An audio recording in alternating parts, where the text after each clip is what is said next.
అతి కొద్ది రోజుల్లోనే చూడబోతా ఉన్నాం. Right right sir. మీరు మళ్ళీ సార్ ఒకటి చెప్పండి.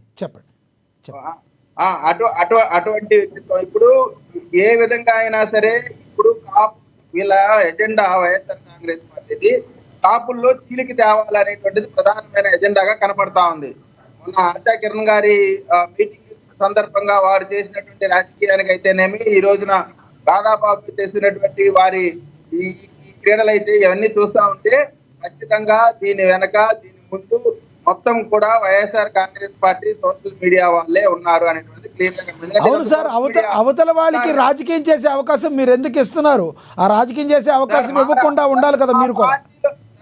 ఆ పార్టీలో ఉన్నటువంటి వ్యక్తులకి ఏ సందర్భంలో ఎప్పుడు ఏ విధంగా గౌరవించాలా, వారి యొక్క అభిమానులు ఏ విధంగా సాటిస్ఫై చేయాలనేటువంటిది మా పార్టీ యొక్క అంతర్గత విషయం. రాధాబాబు ఏ రోజు కూడా చెప్పలేదు నేను అవిశ్వాసంగా ఉన్నాను లేదు సార్. ఒకటి రాధాబాబుకి పదవులు ఆపాదించడం కరెక్ట్ కాదు. నేను చెప్పా కదా, జగన్మోహన్ రెడ్డి గారు వైఎస్ఆర్ కాంగ్రెస్ పార్టీలో విలీనం చేస్తున్నారంటే రాధాబాబు గారు తెలుగుదేశం పార్టీని వదిలేసి కాంగ్రెస్ పార్టీకి వెళ్తున్నట్టు. రైట్ సార్, మళ్ళీ మాట్లాడతాం మీతో. మోహన్ రెడ్డి గారు కంక్లూడ్ చేయండి సార్. విన్నారు కదా మీరు, మొత్తం మీద కంక్లూడ్ చేయండి. రైట్.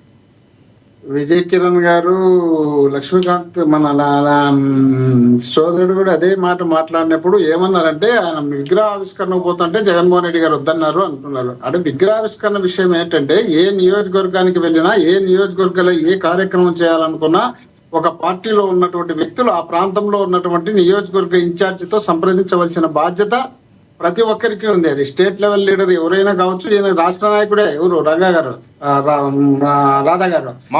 రాష్ట్ర నాయకుడు అయినప్పుడు రాష్ట్రంలో ఏ నియోజకవర్గానికి వెళ్ళాలన్నా వెళ్ళేటప్పుడు వాళ్ళని సంప్రదించాలి కదా. వాళ్ళని సంప్రదించుకుని మనం ఇండివిజువల్ గా పోతే అక్కడ ఉన్నటువంటి నియోజకవర్గ క్యాండిడేట్ డమ్మీ అవుతారు. ఆ డమ్మీ కాకూడదనే ఉద్దేశంలో భాగంగా అడిగి వెళ్ళమని జగన్మోహన్ రెడ్డి గారు చెప్తే, దాన్ని బయటకు వచ్చిన తర్వాత, ఆయన పార్టీలో బయటకు వచ్చిన తర్వాత ఈ డిస్కషన్ చేసినాడు కానీ పార్టీలో ఉన్నప్పుడు ఆ డిస్కషన్ చేయలేదు కదా. కాబట్టి వీళ్ళు దాన్ని ఆసరాగా తీసుకుని మాట్లాడే ఉద్దేశంలో మాట్లాడుతున్నారు. జగన్మోహన్ రెడ్డి గారు కాంగ్రెస్ పార్టీలో విలీనం చేస్తారని సోదరుడు విజయ్ గారు మరి జనవరి 1 సందర్భంగా చాలా సంతోషపడి మాకు అభ్యంతరంలే.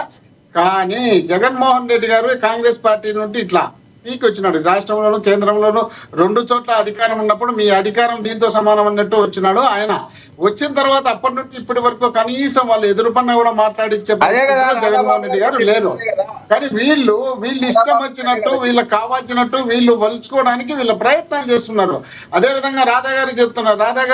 రాధా గారిని మేము ఎప్పుడు అవమానపరిచింది లేదు. రెండోది, వీళ్ళు రాధా గారి గురించి మాట్లాడేప్పుడు త్రిసభ్య కమిటీ ఉంది. ఆ త్రిసభ్య కమిటీలో తీర్మానం చేసిన తర్వాతనే మేము పాత్రలో పోషించే అవకాశం ఇస్తామని చెప్తున్నారు. త్రిసభ్య కమిటీ ఎవరికి ఉండాలి? ఆ పార్టీలో ఉన్నటువంటి గుర్తింపు లేనటువంటి వ్యక్తులు, పార్టీలో పనిచేస్తూ పార్టీలో వద్ద కాని ఉంటారు కదా, అలాంటి వాళ్లకు ఈ త్రిసభ్య కమిటీలు లేక నియోజకవర్గ ఇన్ఛార్జీలు లేక జిల్లా పార్టీలు ఈ తీర్మానాలు అవసరం. కానీ ఇప్పుడు నేనే నా నియోజకవర్గంలో నేను గ్రంథాలయ చైర్మన్ గా అప్లై చేసినప్పుడు ప్రతి నియోజకవర్గంలో ఉన్నటువంటి వ్యక్తులకు ఎమ్మెల్యేలు ఎంపీలు రికమెండ్ చేయాల్సిన బాధ్యత అవసరం ఉంటుంది. కానీ నేను ఏ ఎమ్మెల్యేతో రికమెండ్ చేయలేదు. నేను డైరెక్ట్ రాజశేఖర రెడ్డి గారు ఉన్నప్పటి నుండి ఇప్పటి వరకు. కాబట్టి అక్కడ చేసేటప్పుడు ఎవరిని ఏమంటున్నారు, ఏమన్నా మాట్లాడుతున్నారు? లేదు, మీరు కంటిన్యూ చేయండి, కంక్లూడ్ చేయండి అంటున్నాను. ఏం లేదు.